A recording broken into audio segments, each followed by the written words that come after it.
To me personally, it was about seeing people and listening to them talk about the knowledge that they got from ancestors, and I'm sure a lot of their ancestors have been there with us during this exhibition, and particularly listening to the people. And that to me is, another important part, was that acknowledgement that culture has continued and that a lot of it is in the roots of that tree. It's the embedded knowledge that's always been there that's continued on. Proud to say that over in the exhibition here, there's items that my father made, my brother Tom made, and there's a couple of pieces I made, and then my boy Kalen made as well.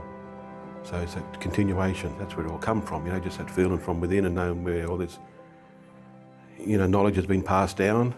There's recognition there too, for them and what they, what they laid for our platform, what they laid for us, and to show people, that, what sort of people they really were. Being part of this exhibition and having Tiagara in here, and there's some stuff in there about keeping the flame alight, which is the lawari. The lawari that's in there is what I make, is a traditional fire stick.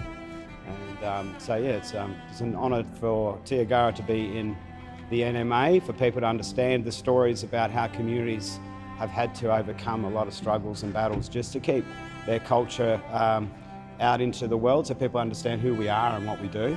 For me, it was purely about producing and embodying and creating works that really celebrate culture and empower the Torres Strait and myself to really connect with this part of me that was suppressed for so long.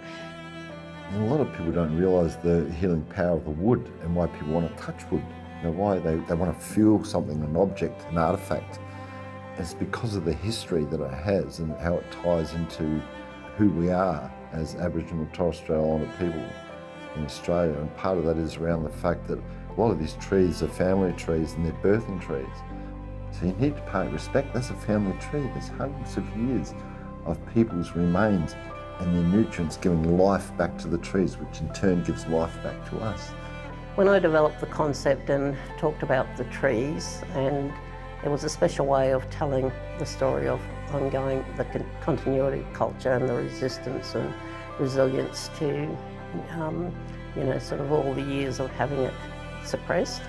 Ngulla Wellamunagaa, which is trees that have survived and revived, and I thought it was quite fitting, and you can see it in terms of the stories in the exhibition. I was just saying this morning, being here in Canberra at aiatsis, being able to be beside my work and a part of this exhibition amongst so many other incredible storylines that people are sharing within this space is a huge honour.